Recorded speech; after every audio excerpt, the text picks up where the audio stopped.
Hi friends, welcome to my channel Priyatarangalu audio stories in Telugu. ఈ channel మీకు నచ్చితే like చేసి షేర్ చేసి సబ్స్క్రైబ్ చేయండి. రుద్రాక్ష పార్ట్ 33. అనూప్ మాటలకి చిరుకోపంగా చూస్తుంది కృతి. నిజమే కదా నేను చెప్పింది. నువ్వు భయపడకుండా మీ అమ్మని చూసుకోమని చెప్పి వెళ్ళాను. కానీ నువ్వేం చేశావు? ఇక్కడ గంగా గోదావరి పొంగిస్తున్నావు. మరేమనాలి నిన్ను? సైలెంట్గా ఉడుక్కుంటూ కూర్చుంటుంది. ఇంతలో అతనికి చపాతీ ఇంకా ఆమెకి జ్యూస్ వచ్చేస్తాయి. అతను చపాతీ తీసుకుని జ్యూస్ ఆమె ముందు పెడతాడు. కళ్ళతో నీకే అంటూ సైగ చేస్తాడు. అమ్మో, ఏమిటిది శ్రీసర్? నేను తిని కొద్దిసేపు కూడా కాలేదు, అప్పుడే జ్యూస్ ఏమిటి? నా వల్ల కాదు, తాగు అన్నట్లుగా మరోసారి సైగ చేస్తాడు. నాకు వద్దు శ్రీసర్, ఇలా తింటే లావైపోతాను. నువ్వు లావైనా సన్నమైనా నాకు ఎలా ఉన్నా ఇబ్బంది లేదు. ముందు నీ కిట్ ఆపి చెప్పింది చెయ్యి అంటూ తినడం మొదలు పెడతాడు. తను ఎలా ఉన్నా అతనికి ఏ ఇబ్బంది లేదు అన్న అతని మాట కొద్దిసేపటికి అర్థమై సైలెంట్ అయిపోతుంది.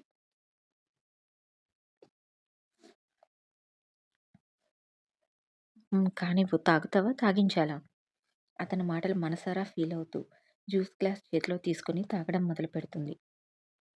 కొద్దిసేపటి తర్వాత ఇద్దరు తినేసి వాటర్ బాటిల్స్ కొనుక్కొని పైకి వస్తారు రూమ్లోకి.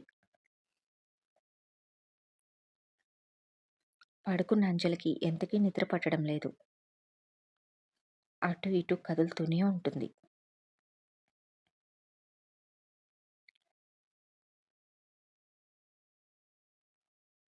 ఏంటి అంజు, నిద్ర రావడం లేదా? నా కొడుకు తిన్నాడో లేదో అండి, వాళ్ళ ఫ్రెండ్ అమ్మగారికి బాగోలేకపోతే తనకి తోడుగా ఉండడానికి హాస్పిటల్కి వెళ్ళాడు అన్నారు కదా. వాడు తిన్నాడో లేదో, వాడు తిన్నాడని తెలిసే వరకు నా మనసు కుదురుగా ఉండదు అని అంజలి అంటూ ఉండగానే ఆమె సెల్కి మెసేజ్ వస్తుంది. ఓపెన్ చేసి చూసిన అంజలి మొహం మతాబులా వెలిగిపోతుంది. ఏమండి, నా కొడుకు మెసేజ్ చేశాడు చూడండి. నేను డిన్నర్ చేసేసాను మామ్, నా గురించి ఆలోచించకుండా ప్రశాంతంగా పడుకో అని పెట్టాడు. నా కొడుక్కి ఈ తల్లి వాడి గురించి ఆలోచిస్తూ ఉంటుందని తెలుసు, అందుకే మెసేజ్ పెట్టాడు అంటూ భర్తకు మెసేజ్ చూపించి మురిసిపోతుంది అంజలి. సరిపోయారిద్దరు అంటూ నవ్వుతారు భరత్ గారు. మరేమనుకున్నారు, నా కొడుకండి, నా కొడుకు మహారాజు అంటుంది గర్వంగా. దీనికి కూడా మహారాజునేనా అంటారు భరత్ నవ్వుతూ. మరి ఎదుటి వాళ్ళ మనసును అర్థం చేసుకొని వాళ్ళని ప్రేమగా చూసుకునే గుణం ఒక మహారాజు లాంటి వ్యక్తికే ఉంటుంది. నా కొడుకు ఎప్పుడూ మహారాజే అంటూ మొబైల్ ప్రక్కన పెట్టి ప్రశాంతంగా భర్త గుండెల మీద తలవాల్చి పడుకుంటుంది అంజలి. తల్లికి మెసేజ్ చేసి మొబైల్ పక్కన పెడతాడు అనూప్. సైలెంట్గా రూమ్ అంతా చూస్తూ ఉంటారు. కొద్దిసేపటికి బోర్ కొట్టి మరలా మొబైల్ చూసుకుంటూ ఉంటాడు.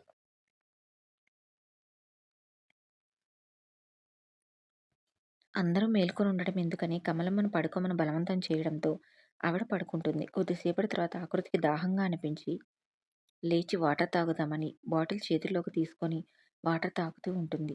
స్వీటీ అన్న పేరు వినపడటంతో వాటర్ తాగుతున్న ఆకృతి షాక్తో నిలబడిపోతుంది. మరోసారి ఇంకొంచెం పెద్దగా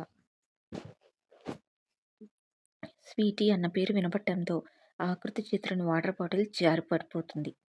అదురుతున్న గుడ్డతో వెనక్కి తిరిగి చూస్తుంది తల్లి బెడ్ వైపు.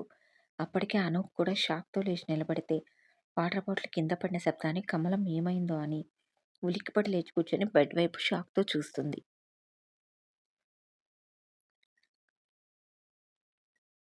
సరస్వతి గారు కళ్ళు తెరిచి ఆకృతి వైపు చూస్తూ ఉంటారు. చిన్నగా నవ్వి స్వీటీ అంటూ చేయి చాచగానే ఏడుస్తూ వెళ్ళి తల్లిని హత్తుకుంటుంది ఆకృతి. తన తల్లి పిలుపు విని కొన్ని నెలలు దాటిపోయింది. ఆ పిలుపు కోసం ఎంతగా తపన పడిందో ఆకృతికి మాత్రమే తెలుసు.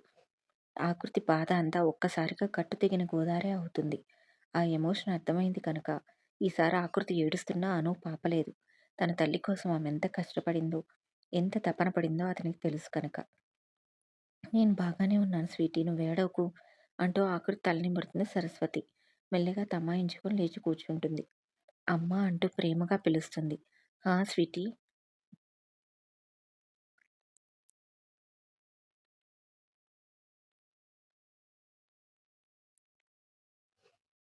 నీకిప్పుడు అంతా బాగానే ఉంది కదా? నీకంతా గుర్తుంది కదా? ఆవిడ వదనం బాధగా మారిపోతుంది. స్వీటీ, మీ నాన్నగారు చనిపోయారు కదా అంటూ కళ్ళనీళ్ళు పెట్టుకుంటుంది సరస్వతి. ఆకృతి కూడా కన్నీళ్లు పెట్టుకొని అంతలోనే తేరుకుంటుంది. తల్లి కన్నీళ్లు తుడిచి తప్పదు మా, జరిగింది యాక్సెప్ట్ చేయాలి అంటూ ఆమెను మెల్లగా నార్మల్ చేస్తుంది. అంతలోనే తన తల్లి నార్మల్ అయిపోయిందన్న ఆనందం ఎక్కువవుతుంది ఆకృతికి.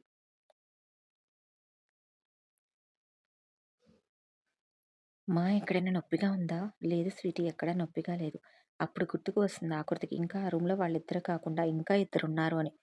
హ్యాపీగా బెడ్ దిగి అనూప్ వైపు చూస్తుంది చిరునవ్వుతో. ఆమె ఆనందం అర్థమైన అనూప్ కూడా చిన్నగా నవ్వుతాడు పతిగా. శ్రీ సార్ అంటూ పరుగున వెళ్ళి గట్టిగా శ్రీని చుట్టేస్తుంది ఆకృతి సంతోషంతో. అది చూసిన సరస్వతి గారి కళ్ళు షాక్‌తో పెద్దవైతాయి.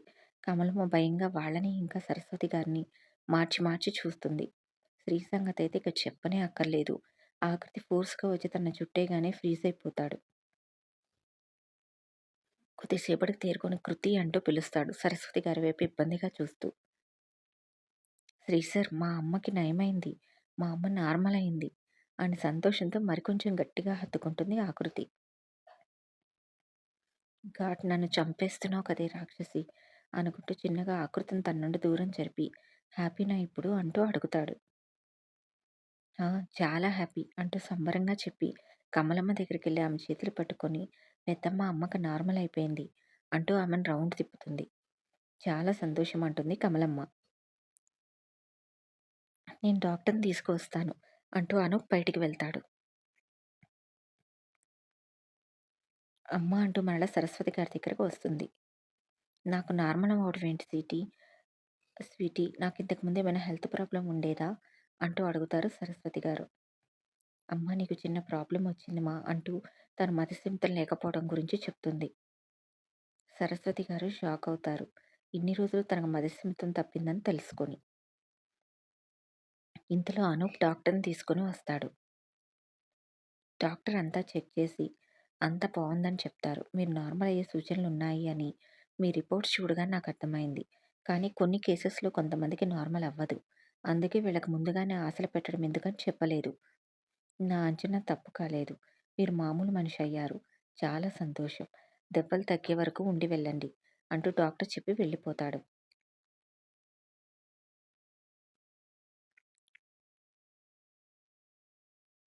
తన కూతురు అంత చనువుగా అతనితో తన సంతోషం పంచుకుంది అంటే ఎవరి ఈ వ్యక్తి అంటూ అనూప్ వైపు చూస్తారు సరస్వతి గారు.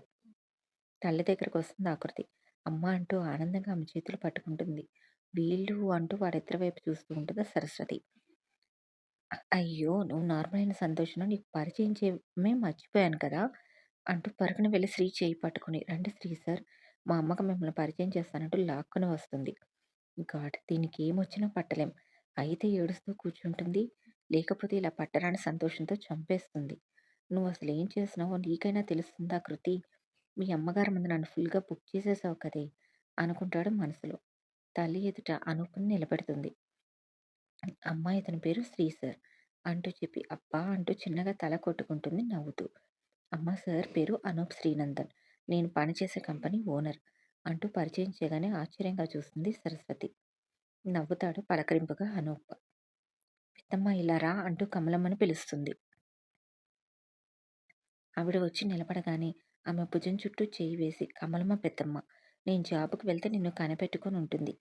దానికి నాకు జీతం కూడా ఇస్తుందమ్మా. నేను మీ ఇంట్లో పని చేస్తున్నాను అంటుంది ఆవిడ నవ్వుతూ. ఇది మాత్రం చెప్పకుండా ఉండవు అంటూ కమలమ్మని కసురుకుంటుంది ఆకృతి చిరుకోపంగా. విషయం అర్థమై చిన్నగా నవ్వుతారు సరస్వతి గారు. ఆపకుండా తల్లికి కబుర్లు చెప్తున్న ఆకృతిని చూసి, "కృతి ఇప్పుడే మీ అమ్మగారు స్పృహలోకొచ్చారు. ఆవిడకి కొంచెం రెస్ట్ ఇవ్వు తర్వాత మాట్లాడుకోవచ్చు" అన్న అనూప్ మాటలకి, "సరే రెస్ట్ తీసుకోమా" అంటూ తల్లి పక్కన ఉన్న చైర్‌లో కూర్చుంటుంది. టాబ్లెట్స్ మత్తుగా వెంటనే నిద్రలోకి జారుకుంటుంది సరస్వతి. కమలమ్మని కూడా పడుకోమని చెప్పడంతో కింద పడుకుండిపోతుంది.